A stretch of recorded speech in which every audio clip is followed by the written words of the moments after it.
سیالانو سره سیال بکړو ګران افغانستان گلزار بکړو.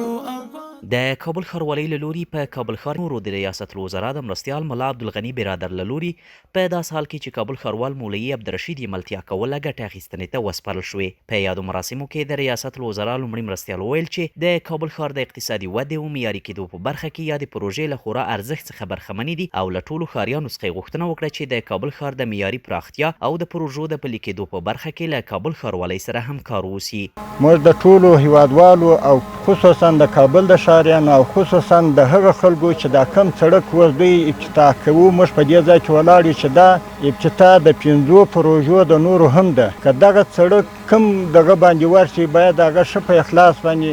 ښه په صداقت باندې کیسرا یې که بل ځای هغه ښه په صداقت و دې ملت ته وسپاري، ځکه په دې باندې د ټوله افغانستان او د ټوله کابل د ښاریانو یو سهولت او اساني راځي. د کابل ښاروالۍ د ودانیزو چارو ښاري ترانسپورت مرستیال انجینر عامر یاسر وویل چې د دې پروژو له ډلې یوه یې د قمبر له څلور لارې تر ذاکرین ښارګوټي پورې د پلو لارو، لښتیو، استنادي دیوالونو، ترافیکي دهلیزونو او نورو برخو په ګډون د کابل شمال لویدیځ نښلوونکي سړک جوړول دي چې چارې به یې د کابل ښاروالۍ د کار ساتنې او مراقبت ریاست له لوري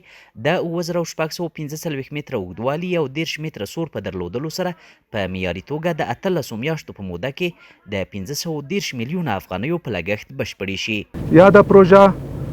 د ډیرو مهمو پروژو څخه ګڼل کیږي چې په تطبیق سره به ان شاء الله تعالی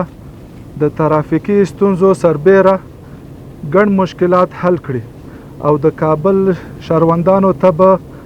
هغه اساسي خدمتونه وړاندې کړلی شي. د نوموړي په وینا د دې پروژو له ډلې د خوشحال خان مینې له جیم برخې یعنې قلعه وزیر څخه د کمپنۍ قرغې تر 40 متره سړک پورې د نښلوونکي سړک جوړول دي چې چارې یې د 1050 متره په اوږدوالي او د 10 متره سور په لرلو سره د 50 میلیونه افغانیو په ارزښت بشپړې او ګټې اخیستنې ته وسپارل شو.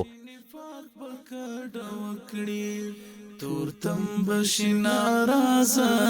او ستم بکړه وکړي، تورتم بشي ناراضه او ستم بکړه وکړي، محکم بکړو وصال بکړو.